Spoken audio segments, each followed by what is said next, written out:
Excellent. All right, so welcome to the Python Core Developer Q&A. This is being hosted as part of the Python Core Developer Sprints, which are occurring right now remotely, sponsored by Google.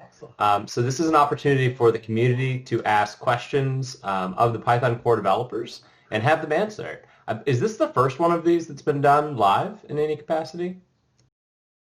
Yes. Excellent. So welcome to that. Very exciting to have be part of the first one of these. My name is Ernest. I'm the Director of Infrastructure for the Python Software Foundation, and I was invited to mediate this / facilitate it to make sure that people don't go on rambling for too long like I am now. So we're going to go right into questions. And our first question comes from Alicia. And the question is, why does Python keep investing in new grammar features and flexibility instead of focusing on performance, mobile platforms, or the browser? This is going to be answered by Brett Cannon from the Python Steering Council. So I'm going to start off by saying I'm choosing to interpret this question as asking how do we choose what to work on? Otherwise it comes off as a little opinionated. So specifically, Python is very much volunteer-driven. I think various people have calculated that we have less than 3 full-time people in total if you go across the entire development team who get to put in any work time on this. So there's actually not a lot of people who get to dedicate time to the project. So it's very much volunteer-driven. And in that instance, it basically means people get to choose whatever they want to work on based on whatever motivates them to want to contribute their time and effort in their personal lives to actually make things happen. So in the case of the parser, people who are core developers chose to spend their personal time on improving the parser, and that's what happened. If some core developers happen to have the time and inclination to work towards some of the things that were mentioned by Alicia's question, that is totally possible and up to them. It's just a matter of people having that much time and effort. Now, specifically towards those questions of how to make those kinds of things happen, other than getting volunteers to do it, there is talk of trying to get some sponsored development time together. We have made an application to the Chan Zuckerberg Initiative to try to get a core developer funded to help work on both our pull request queue, but also with some time set aside for some of these R&D ideas like getting Python to the browser. We are hoping to hear about that, I believe, in November. If we get that funding, that's great. If not, we will probably be trying to do a funding drive to try to get more money for contributions because up to this point, we actually haven't gotten a lot specifically for Python development directly. By the way, if anyone ever wants to donate, you can go to github.com/python/cpython and click on the donate button there, and you can always contribute that way. But that's the current idea of how we make our priorities. It's basically per person based on what they can make work in their free time that motivates them. And for those bigger ideas, we're looking to get funding to be able to push those forward. Thank you, Brett. So the next question comes from Pradyan, and it is, thoughts on something like Rust's annual roadmap, but for Python. Rust 2020 roadmap is published as an RFC on GitHub. This question will be answered by Carol Willing, also of the Python Steering Council. Thanks, and great question. I actually like a lot what Rust has been doing. For context, I want to share what Rust does in its planning. It's basically 3 prongs. One is they do a call for blog posts from the community and then have community members submit their blog posts in Google Doc or a Google form so that people can look at it later. They do a survey of the community, and then they do an open RFC for the roadmap. And the 3 are actually sort of woven together. So if we look at it and we stand back a little bit, it's actually looking at 3 things. How are we doing as a project? What are we doing and what are we looking to do? And what is the short-term 1-year focus? And since Python's structured a little bit differently than Rust in terms of governance, although Rust is going to move out of Mozilla into a foundation, there's two pieces to this, what the Steering Council does and what the Python Software Foundation does. And what we've done the last couple of years is the Steering Council at PyCon has presented information along those lines to the public, and with the goal of being transparent about what we're doing and how we're doing it. That's posted on YouTube, and Dustin Ingram actually very nicely tabbed what the timelines are for those things. In addition, there were presentations given at the Language Summit as to what we're doing. So as far as an RFC, I think, it doesn't hurt to do one. So I would be open to doing one. But if I look back at what Rusts have been, more recently, it's been, the three key areas that they're focusing on: governance, stability for the language, and the developer experience. And that's largely what the Python Steering Council has been doing. So, people are welcome to make additional suggestions in discourse, or even with the Steering Council in the public Steering Council GitHub channel.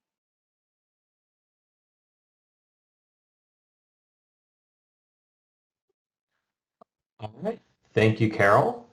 So I've been asked to be a little slower between questions, which is not exactly what I anticipated. So this is that little lull time here.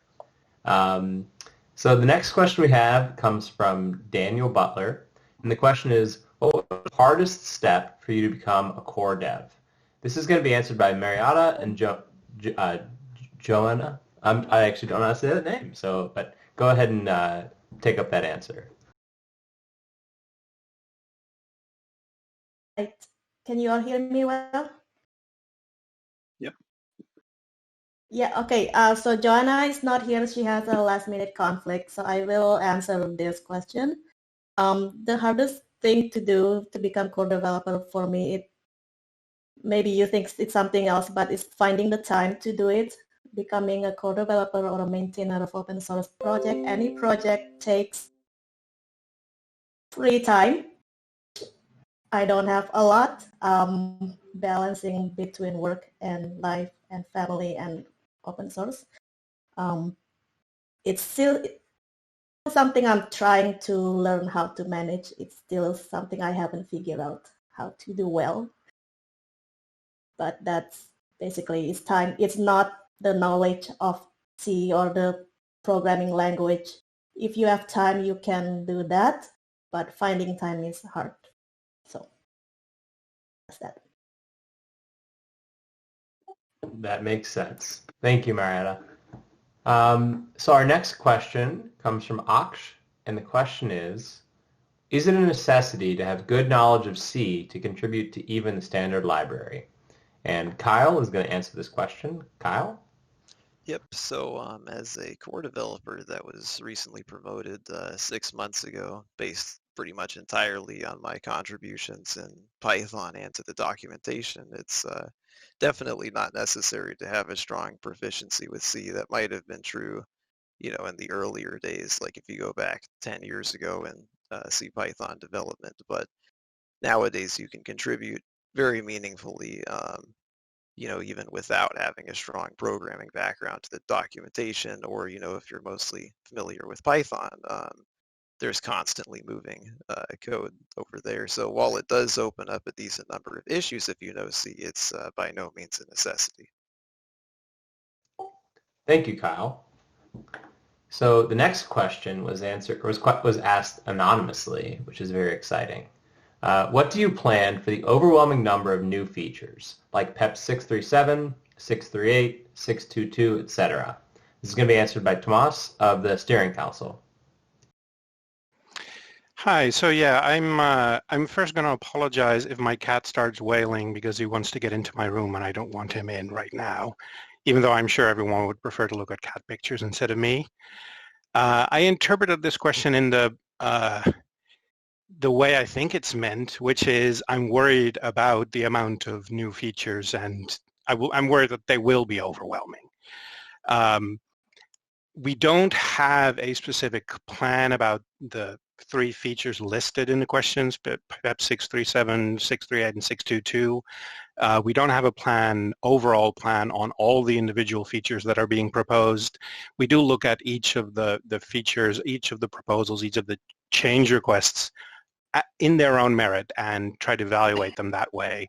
The steering council doesn't make all the decisions for all the PEPs. We have a process where some of it's delegated to people who are more familiar with the material or the target group or the code in question. But we do understand the worry of new features being overwhelming, and that's been a worry for many, many years. I think the answer is that as we evaluate the individual features, part of the thing we're evaluating is the impact in the community and how well it would be received by the community. And if people are, I don't want to say change averse because that has a negative connotation, but if they're worried about the change, we expect we will know because we are tied into the community and we do listen to the community.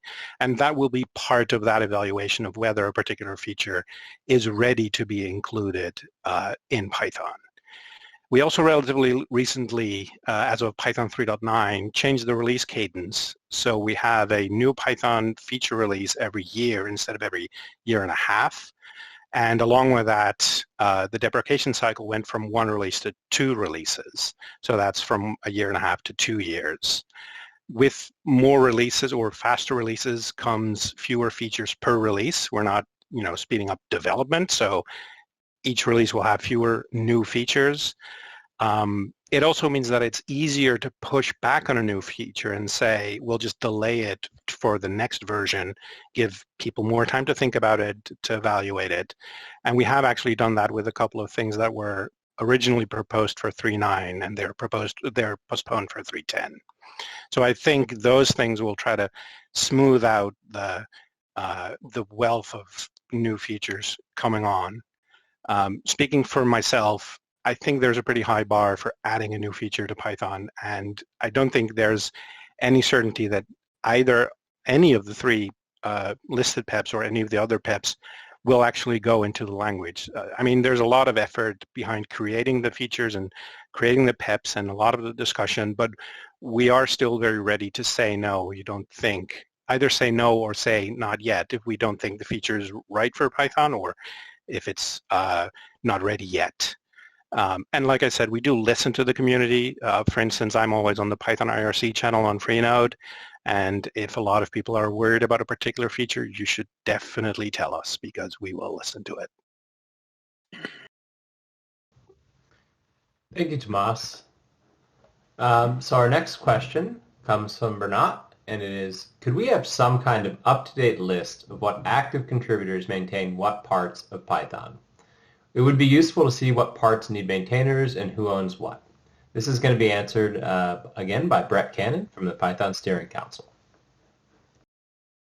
Yeah, so we actually have an experts list already on the dev guide that lists what people have flagged themselves as experts to. Now, as I mentioned in our first question, our development is very much driven by volunteer time. So while people might be listed there, sometimes it's out of date. People's availability varies from day to day, week to week, month to month, year to year. So it's not necessarily a fully accurate, up to the minute representation of who has availability to help with something.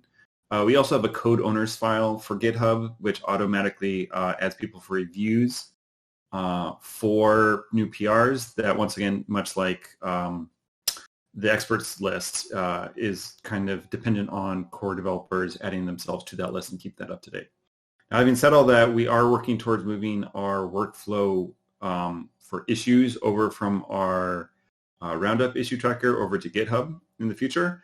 As part of that, I'm expecting we will probably reevaluate how we manage this expert list and all of this tie-in of who kind of is interested in what, and see where that kind of ends up in terms of how to maintain that going forward to make it not only easier for core devs to do it, but make sure the visibility is there as well.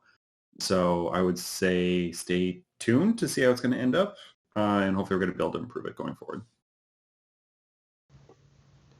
Excellent. Thank you, Brett. Yeah, keeping lists of names is difficult. The next question comes from Vito, and it is, what are your thoughts about the async evolution? Do you think it's possible to borrow some ideas, for example, from Trio and the structured concurrency? This is going to be answered by Kyle.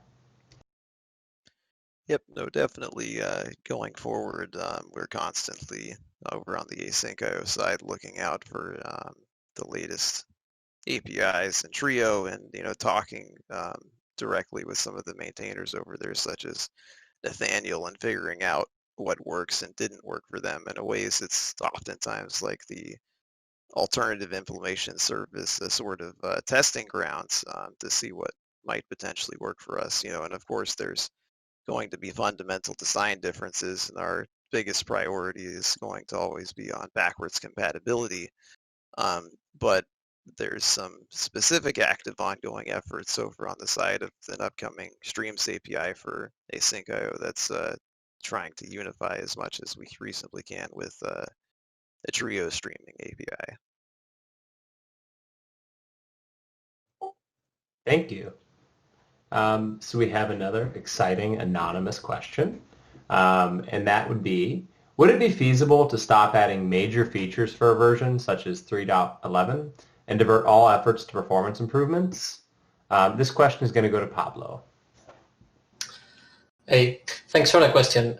Actually, one interesting thing to think about is that normally these efforts are orthogonal. Like adding new features doesn't really fight with like coming up with performance improvements. This is also because coming with performance improvement in a way that respects backwards compatibility is quite hard. Like not only you need to have the idea, but also you need to make sure that it's correct and compatible with what's done before. So it's not like we have a queue of performance improvements and core developers are ignoring that and going through the feature queue, right? That's not happening.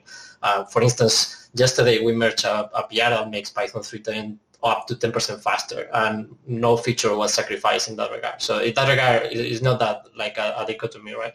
The other thing is that we already did something like that, like it was the PEP 3003, I think, the language moratorium, and it was done for other Python implementations to catch up. My understanding of this is that it didn't really make that much of a difference. I mean, certainly it was useful, but not a game changer. So we live in a world when these two things can be released, so we don't really need to sacrifice one for the other. So you will have both features and performance, hopefully, for 3.10 and 3.11. Excellent, and thank you for your work on making sure we keep tabs on that on speed.python.org.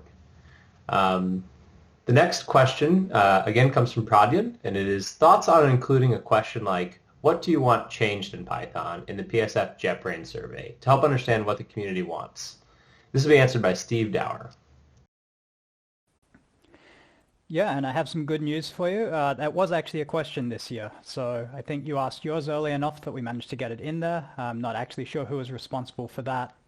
But I figured I'd take this question as an opportunity to talk a bit about these questions, because what we have found, and certainly what I've found, is that often the responses to that kind of question are not directly useful, or at least not immediately applicable. You can easily get a list of features that people may want and give them all those features, and they'll still be unsatisfied with what you've given them.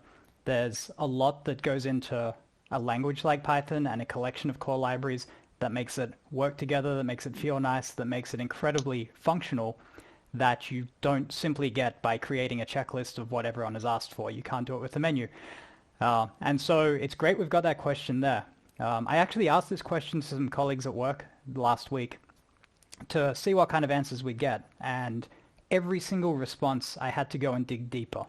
And by digging deeper, I got to something more interesting. For example, someone responded with, oh, fix multi-threading. I'm like, oh, okay, why? What do you need this for?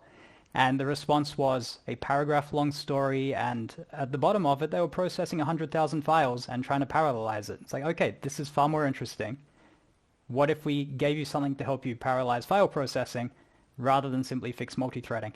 It's a very big set of trade-offs, but the menu of things doesn't really help in so much. Gives us a good idea of directions to look, But I think all of us, as Thomas said earlier, we're hanging out in various places in the community. We want to hear not just the thing that you think you need, but what you're trying to achieve, what's causing problems.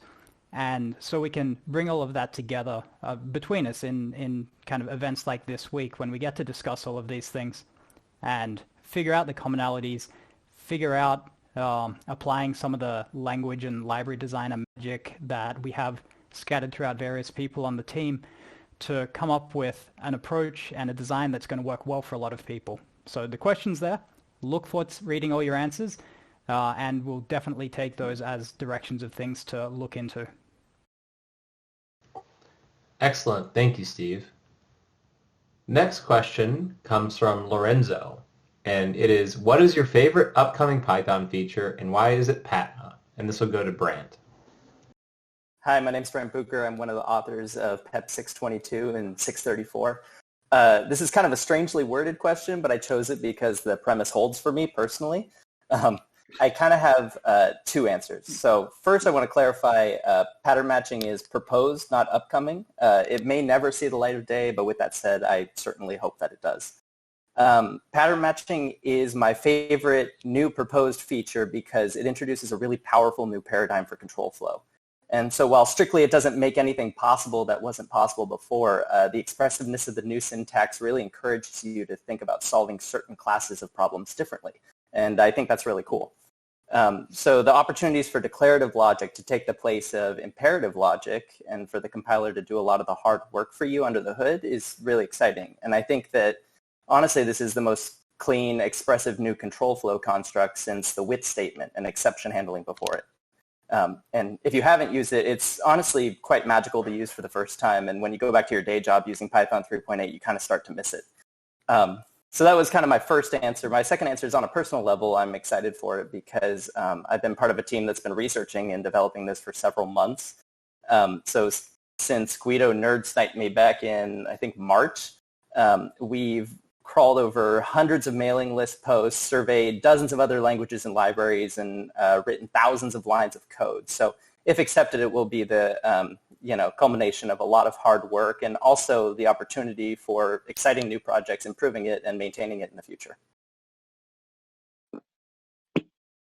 Excellent, and I'm very glad to learn what PATMA expands to. I was looking at that question, kind of boggled for a while. Our next question, again, is anonymous, and the question is, are the teams that work on CPython, HiPy, RPy, Cython working together, or are they collaborating in any way? Is there common plans for the future of Python? And this will be answered by Stefan. Hi. I thought that I'm not well understandable, so I'll try to speak slowly. So what we do cooperate in a friendly competition in a way. And we certainly also learn from each other and help out whenever we can. For example, a recent development is HPy, which was a joint idea that was discussed across the teams to come up with a design that could suit everyone or all of the projects. And so the second part of the question was regarding the future of Python. So I doubt that there's just one future of Python, but it's certainly a goal to make our tools work better together so that users are free to make the most suitable choice for their needs. Thank you so much. Next question comes from Mr. Naif, and it is, will a JIT compiler or other optimization be part of an official CPython someday? Is it in plans? Python 4.0, for example? Pablo, can you answer that question? Yeah, absolutely. Well, one thing before answering the other part of the question is that Python 4, if ever happen, I mean, I suppose it will happen at some point, but it's very, very far away. So hopefully maybe we could have something before. But one thing that I wanted to clarify as well is that many people think of the just-in-time compiler as a silver bullet, like it will solve all the performance problem that is not the GIL. And that is quite not true. it's a very complicated machinery not only to implement but also to tune. Like it only helps on specific situations like hold loops and things like that, and it has other costs. For instance, there is the knowledge that other code can actually be slower in the presence of a JIT. By actually knows about this a lot. The other important thing is that we already have PEP 523, if I recall correctly, which is this PEPs allows to hook a JIT compiler into Python as a third-party module. Like you can hook into the evaluation loop and substitute that. So technically, it's not only on us to do that. Like anyone in the community that has the expertise can jump into this. And for instance, Brett Kahn and others started a project, if I recall correctly, in Microsoft called Pigeon. I hope I'm pronouncing that correctly, which is a JIT compiler using the JIT compiler from the .NET implementation, I think. And I'm aware that Anthony is trying to resurrect that for 3.9 and adapt that, so hopefully you can try to use it. So yes, maybe there will be lots of JIT compilers that people can switch on and off because the infrastructure is already there. But also be careful because it's not a silver bullet. It will not make like Python just faster magically, right? It's a complex machinery to think about. Absolutely. Thank you so much. Our next question comes from Andre. It is, do you have ideas regarding type hints and type checking that haven't been published as PEPs yet? This question is going to be answered by Guido himself. Hello. Yeah, there's a nice working group called Typing SIG at python.org where the future of typing is being discussed. And I would say that currently the biggest buzz is probably around typing for tensors. I think there are at least two fairly big proposals under consideration, or I expect some of these. One is variadic type variables. There's actually a proto-PEP for that has been published. I've still not read the whole thing. I've been terribly busy, but that is something that is useful both for tuples and callables to capture parameter lists, but also for tensors where it can capture a whole shape of a tensor, even if not all tensors have sort of the same number of dimensions, which is very useful for typing things like NumPy, PyTorch, TensorFlow, of course. In addition to that, there is also being thought about integer generics, where you would be able to say this particular dimension of a tensor is known to be of size n, and this other dimension is known to be of size m. And then you can do things like define matrix multiplication or other operations on tensors or matrices or other multi-dimensional arrays where some of the dimensions have to match. You could also say this must be dimension 3, and the type checker will then also check those kind of things. There are other smaller details, but basically everything that I'm currently aware of that is sort of PEP level is probably around tensor typing, and I'll sign off with that. All right, thank you, Guido. The next question is how to start contributing to Python core. Very general question. The best way is to go read the dev guide to start. It's at devguide.python.org. That outlines our general process, how to get up and going, how to look for something to work on. It should also point you to the core mentorship mailing list, which we have, which is specifically set up for people to go in and feel comfortable asking beginner questions on how to contribute, such as technical details of like, how do I get Python to build, how do I potentially approach fixing something, et cetera, et cetera. One very key thing to keep in mind, though, is Python is a big project, so it does take some time to just find your way around the code base. The other thing is there are a lot of other people trying to contribute, so it can be difficult sometimes to find something to work on. Don't let that discourage you if you're able to put in the time and effort to keep trying to find something that works for you to work on. But it is kind of key, and I think Mary kind of pointed out this earlier, to find something you do want to work on, because this is going to obviously take up personal time. And if you can't find something you're passionate about to want to spend that personal time on, you'll probably lose motivation and not want to help out. So I think a very key thing going into this is to be patient, but also think about what motivates you to want to help, find that, and then try to see how that can work for you to somehow give back. Hey, Jens, you can hear me now? Yes, we can. Oh, okay. Yeah, sorry. It was an esoteric setting. So I'll just add very quickly to what Brett said. That besides the usual stuff like opening a PR, like pushing code, there's a lot of other things that need to be done and would be of very great help. And are somewhat easier to find and require less sort of learning and digging and expertise. Things like just looking at old blogs and seeing if they still happen, if you can reproduce them, and then writing that in a comment. That's very helpful. Or taking an old patch on the issue tracker, applying that to the latest master branch and opening a new PR for that. We have literally thousands and thousands of old issues, and any help with that would be greatly beneficial. And you don't have to be a core developer to review a PR. It helps if you do a thoughtful and thorough PR review, even just checking that if something is a bug fix, it should have a test. If the test is missing, pointing that out helps. And also, I'm working on improving the experience for new contributors. That's what I'm doing in this core sprint, along with quite a few other people as well. And we're also thinking of other ways to enable new contributors to contribute meaningfully. So expect some announcements near the end of the sprint or after it. Thank you so much. It was great to hear from you, literally. Thank you.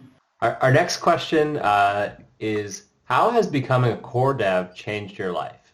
How much time does it take up? Has it helped you personally for things like job applications? And it looks like our answers are going to come from the Smiths, Eric and Greg. Okay, I'll go first. So the major way it's changed my life is probably the group of people I get to work with on Python things. They're an extremely smart group of people. Usually get to hang out with them a couple times a year. And really they've enriched my life a lot. So thank you to all those people. In terms of actually, my work on Python has made Python more enjoyable for me. As Brett mentioned earlier, it's all, or by and large, volunteers. It's a scratch your own itch kind of thing. So I've added features to Python that I've wanted to use. So that's another impact on my life. In terms of job possibilities, it hasn't personally impacted my life at all. I'm a consultant. All my time is already fully booked outside the Python arena. But I'm sure that if I were applying for a Python-related job, then being a core developer would be a plus. But I don't think that would be my major motivation for becoming a core developer. When I'm not working on a Python feature, I probably spend an hour or two a week, maybe catching up on mailing lists, although sometimes, depending on what's going on, maybe as high as 5 or 10 hours a week.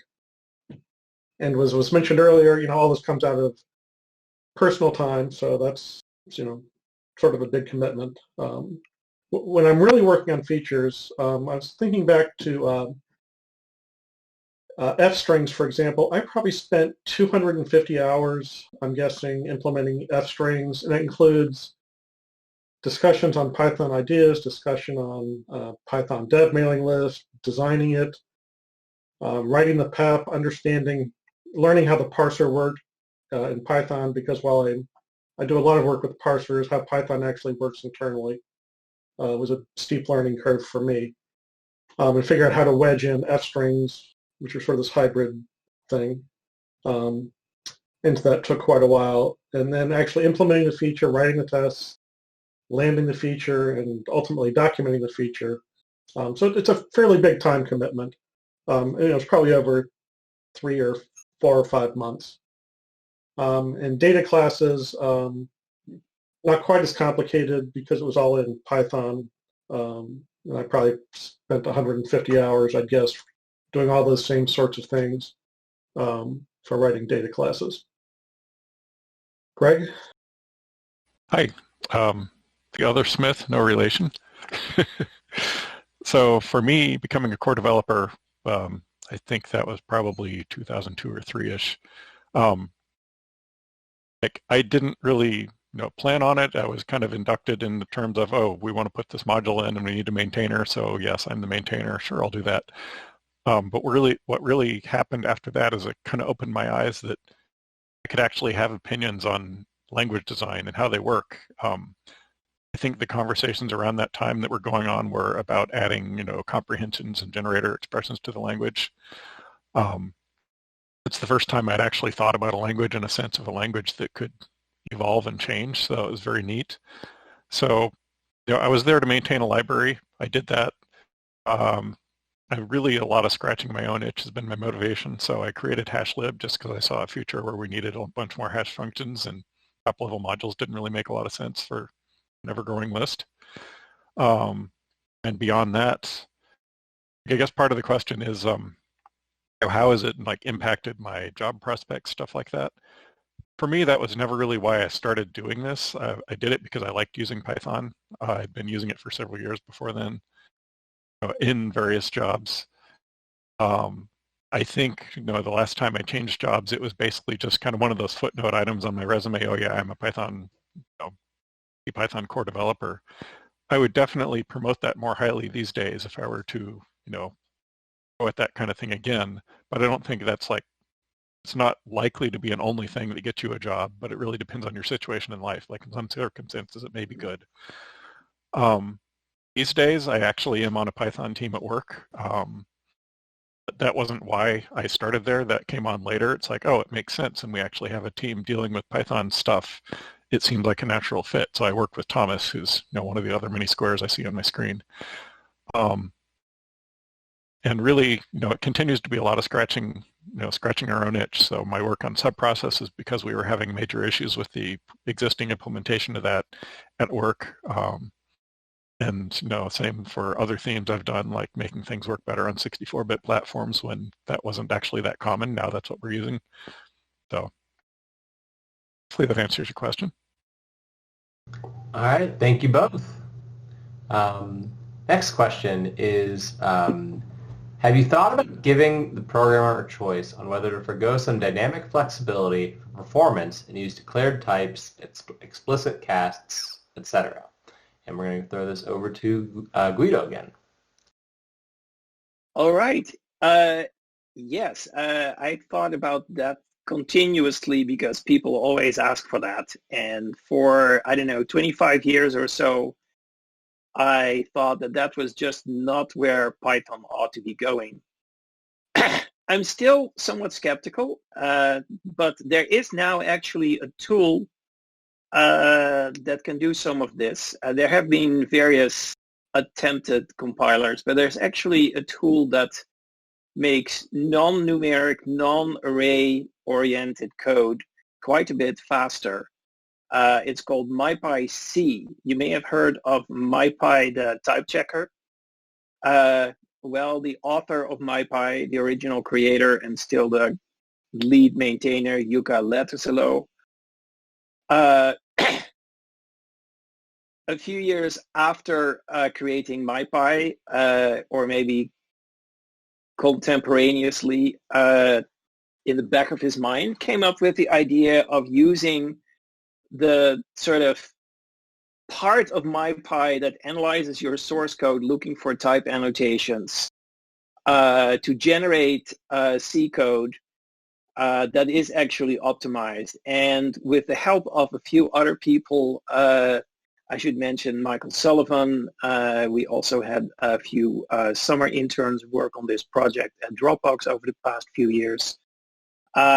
MyPy-C is now a fairly capable, although still very experimental compiler that uses type annotations and a whole bunch of clever tricks to make your code faster. And we've sort of used MyPy itself as a sort of a guinea pig using the eat your own dog food principle. And this was pretty much what made the existence of MyPy-C a necessity, because we were using it at Dropbox to run over really large code bases, and it was too slow. And we found that sort of MyPy-C actually optimized itself enough to be about 4 times faster than it originally was. So if 4x is a speed up you like, you might give MyPy-C a try. At least have a look at it. Google for it. I'm sure there are other tools as well. You could, of course, write everything in Cython. There are pros and cons. Cython is more mature, but it has a different approach to type annotations. So have a look at MyPy-C and tell the team what you're thinking of it. And that's my answer. Thank you so much. We seem to be into the nitty-gritty of the language because Guido's going to be the next on this answer as well. But when will Python get a native compiler? Creating a standalone executable would be nice for shipping things. So this would be Stefan and Guido. Stefan and I haven't actually coordinated who's going to go first. Stefan, do you want to go first? Yeah, I think I was also in for the last question. So I have to add something there too. Regarding type-ins, well, type-ins were not actually meant to improve the performance. They were meant to help users understand their code via checker tools and IDEs and all that. And type-ins are actually of no help at runtime, so that is something to remember.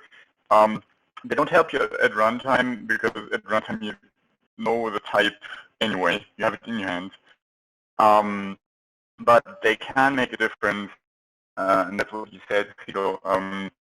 Can make a difference for state ahead of time compilation, right? So you can already use type annotations for static compilations. You mentioned MyPy-C, Python does it the same way. And both will give you a performance boost. As I said, Python is way more mature. It's getting close to 20 years old now. MyPy-C is way younger and has better support for complex type annotations. So they'll probably get closer to each other again over time. But it's certainly worth trying either of these tools or both. So then the other question, that was the one, about native compilers in general. So the good answer to that question is, well, the time machine strikes again. Python already has native compilers, and so there are several tools out there for creating standalone executable in one way or another. So one such tool is Nutka, which is a compiler we haven't mentioned yet, but it has a good way of building executable applications by compiling code. There are obviously various other tools that focus specifically on building applications or even just installers. So wrapping up Python applications into an executable, making them runnable as like one thing, one package. And compiling is not the only way of achieving that goal. So the question is, what do you want to achieve with a native compiler? So do you want to have performance improvement, or is it only about the shipping aspect? Those are different goals that can be solved with different tools. But well, The good thing is there are tools for both needs.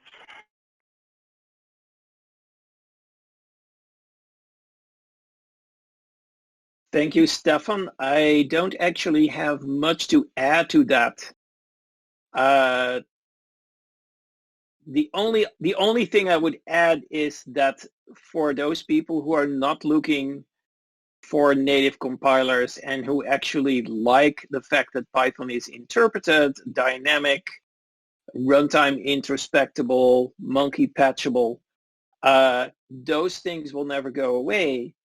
I expect that the sort of most commonly used variant of or implementation of the language will always have a full interpreter available, a parser available at runtime.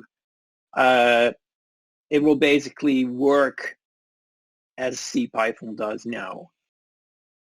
And hopefully it will still be faster because there are other ways of making it faster besides trying to compile to native code based on what you see in the source code. Thank you both. And then another question that is very apt for Guido. When you originally created Python, did you expect it to grow to this size? I don't, yeah. Did I? Well, no, I did not. In fact, that is sort of a fractal question or a recursive question. At any point in time, did I expect Python to grow to where it currently is? No, I did not. I don't know if my ability to predict the future is just terribly off or if I'm just incredibly lucky or if this is a branch of the multiverse where everything went just the way, the best possible way it could go. But I thought that Python would be some kind of minor little tool in a corner of a toolbox of a bunch of Unix programmers. And when it sort of got beyond that, I thought that, well, maybe Python would be one of the many languages that would be popular for developing web applications. So I don't know where we're going next, but it seems there's no limit. Excellent news. So we have a group answering this question, and it is, what is the hardest, most interesting, most fun, or most boring part of Python core development? So this is going to go to Jason, Brant, and Lysandros.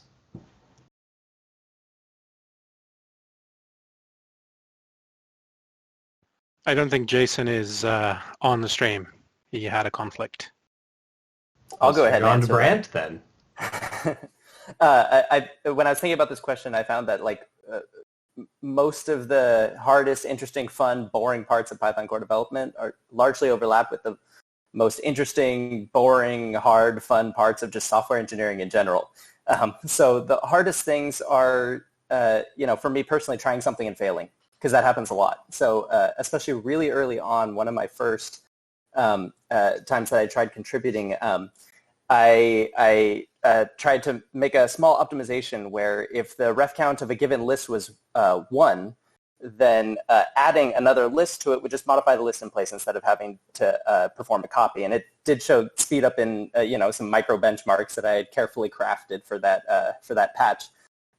And it was all fine and dandy until someone pointed out that it breaks the C API because C extensions don't follow the same rules as the runtime.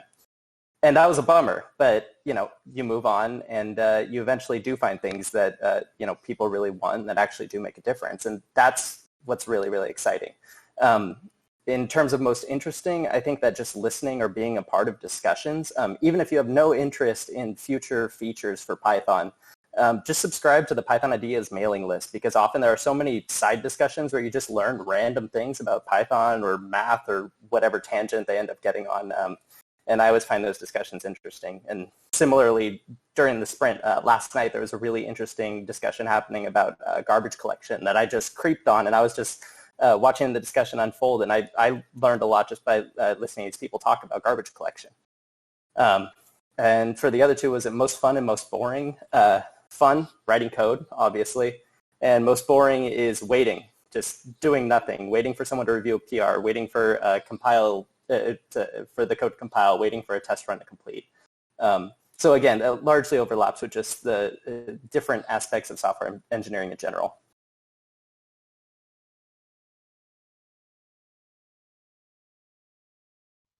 Is Lysandros on the call as well? Saunders is not here. He has bandwidth problems. All right, then. On to the next question. If you could change one thing in Python without having to care about anything or anybody, what would it be? And apparently only one person wanted to answer this, and it's Steve. So let's hear from Steve. Yeah, I think everyone's probably got their own kind of really personal and interesting answer to this question. But it seems I'm the only one who's going to speak up, so you'll have to come and annoy us all later to find out what everyone really wants to change. What I would, this might be a little bit vague, so bear with me. I would really like to have a nice clean separation between the bits of the language that are for using Python or writing Python and the bits of the language that are for implementing Python things. Kind of like what Guido was talking about earlier with MyPyC, trying to handle some of the you know, statically compiled classes and the things that those objects can do, but the code that you write that uses those is not that complex code. Like, you're not writing dunder methods everywhere, you're not using meta classes, you're not implementing decorators, you're using them, you're getting the benefits, but you're not having to write them. I would love to go back and kind of have a nice clean line down the middle of those so that we had the ability to say, if your runtime implements this smaller piece of Python, then it does Python, and you can write Python code against this. Whereas at the moment we have a huge thing where if your runtime doesn't do meta classes, if it doesn't do complex decorators, if it doesn't do 1,000 different operators, if it doesn't have the full standard library, then you can't be Python and no one can use you. And could we do that now? We could draw that line now, but boy, everyone's code would break. So we're not going to, I don't think. All right. Thank you so much, Steve. Next question is from Bernat, and it is there some type of metric around the usage of various parts of the standard library? What parts are more important than others? And this is going to go over to Greg Smith. Hi again. So short answer to this is we don't really have good metrics for usage of the standard library. So I'll summarize, what that means and why and what we do without an obvious measured approach here. The most important things to Python, actually this ties a little bit in with what Steve was just saying, are the things Python needs itself to bootstrap itself and start up. So import lib and anything it uses, which is not much because it really needs to be small, obviously, things like that. The next thing we can kind of do to determine which parts of the standard library are most important are actually basically just think of it as a giant grep over a whole bunch of code. So we've got open source projects that use Python. Look and see what they use. If you want to do this in a more scientific approach, you can do things like, I believe there's a BigQuery index of all the licensed open source code on GitHub. You can actually do queries on that to look for imports and just see what standard libraries modules are the most commonly imported. You know what a lot of them are going to be already. You have OS and sys and things like that that are always going to show up. But if you want to know how often telnetlib is used, there you go. You probably won't find that used a lot, things like that. Also, half of us, I say half, just a bunch of us, work at various companies that have their own code bases, usually with their own internal code searches. We all tend to be very happy to just do our searches on our internal code bases and give stats on that kind of thing as well. So that's really where we get an idea of how much standard library things are used and which are most important, is just looking and seeing what code actually does. Thankfully, there's a big corpus of it. Thank you so much. Next question is specific to performance improvements. Most Python updates focus on features. When can we expect huge performance improvements, especially regarding the introduction of type hints? And this is going to go to Stefan.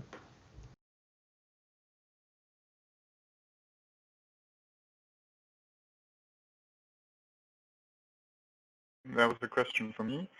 I think I already kind of answered that. So, I mean, the thing with Pythons is they're really not meant for performance, right? They give you a speed advantage for static compilation, but they don't help with performance at runtime, because at runtime you always know what type you have in your hands anyway. And so there's nothing you can gain from Python at that point.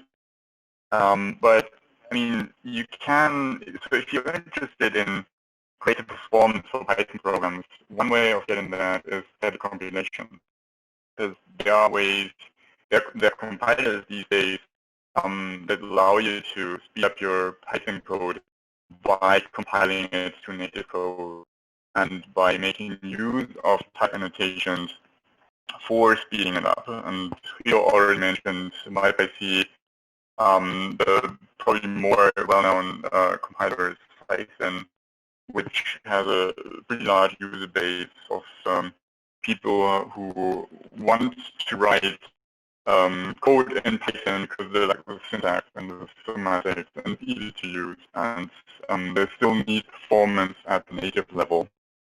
And so Python's help for compiling Python code statically into native code and making it as fast as if you can run it, as opposed to as fast as the interpreter can run the Python code.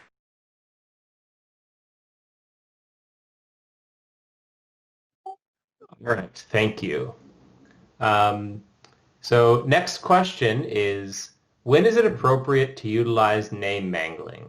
What should one ask themselves to determine if name mangling is a design requirement versus a stylistic preference? And this is going to go to Steve.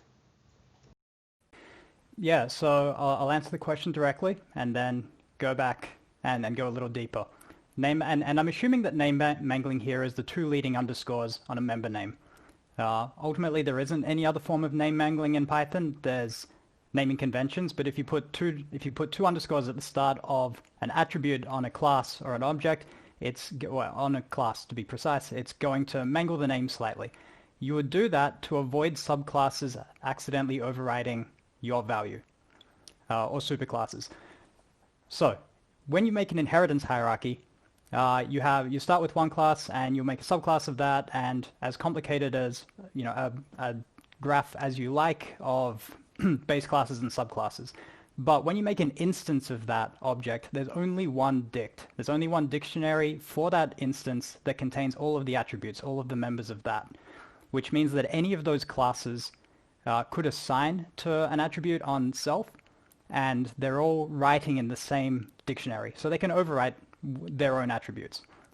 This is really handy in a lot of ways because it means you don't have to explicitly declare inheriting attributes from base classes, but when you really want to make sure that your value is separate from any subclasses, especially if you're using inheritance as a public API, generally not recommended, but there are some cases where it can be really helpful, and you would use name mangling in that case. You would use in your base classes double underscores on all of your attributes to make sure that a subclass is not accidentally going to change your value when they're writing to an attribute that they think is theirs, because they won't notice until the code crashes.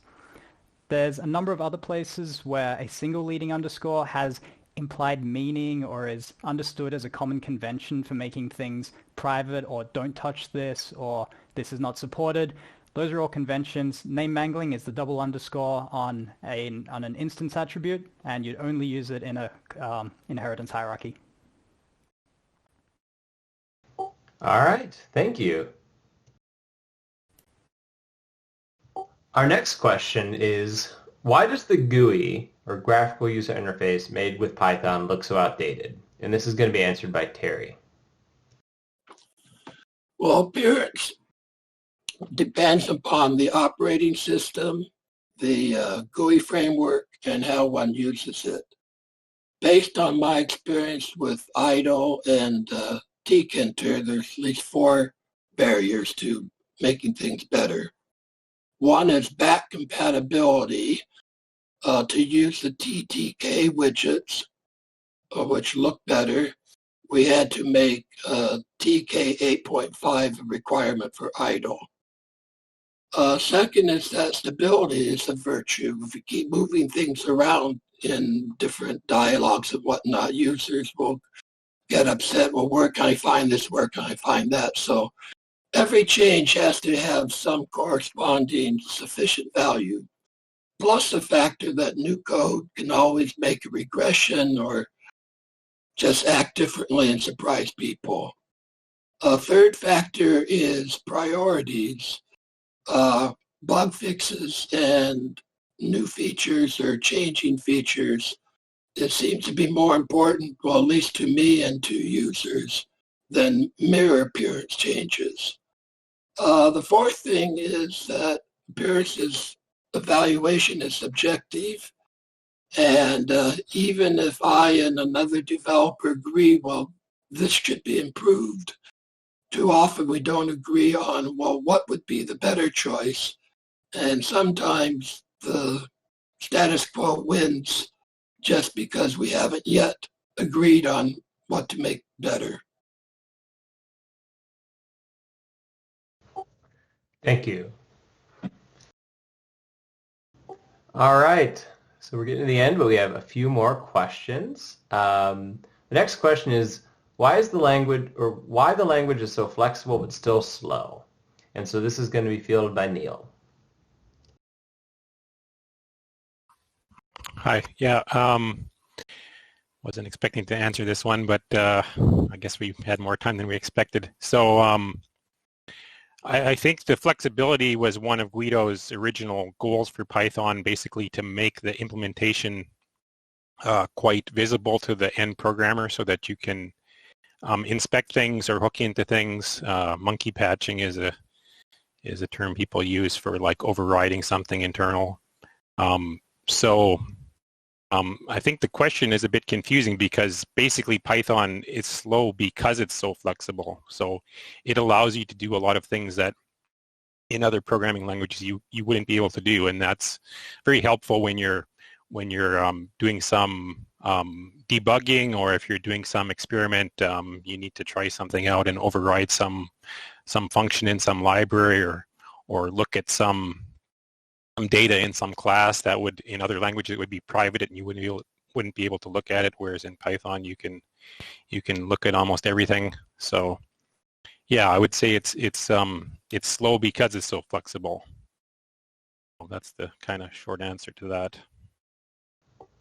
Makes sense. Thank you. So what development in Python are you excited about and why? And this is going to go to Christian. Hi, good evening.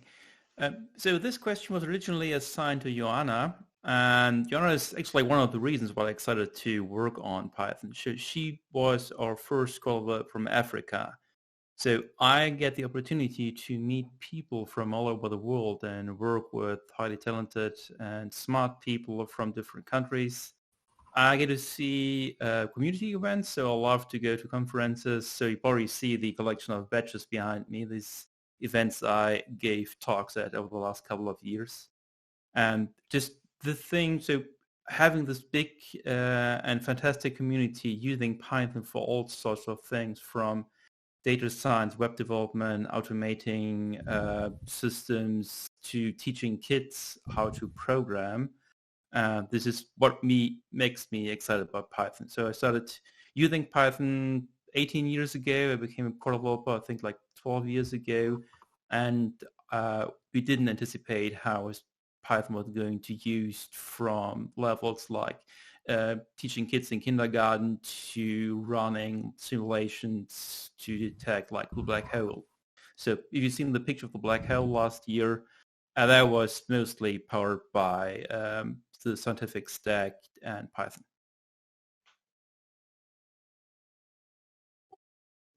Thank you so much, Christian. And so this concludes all of the questions that we have time for. But before we go, I think it's very important that we say thank you so much to the core developers who participated, and also thank you to the community members who submitted their questions, and the community members who also helped to vote and decide which questions would be answered during this time. the core sprints are a really important time for you all to be hanging out, and so taking an hour to respond to these community questions, I'm sure means a lot. This stream will be saved and uploaded to YouTube at a later date for other people to take a look at, and really appreciate everyone's time. Are there any closing remarks or any ideas of where people can get in contact or stay in contact with the core developers? We've just been telling everyone to join Python Discord. Excellent. So you can join Python Discord, and you can also go to discuss.python.org to see some of the things that are going on as well. All right. Really appreciate everyone's time, and everyone have a beautiful day.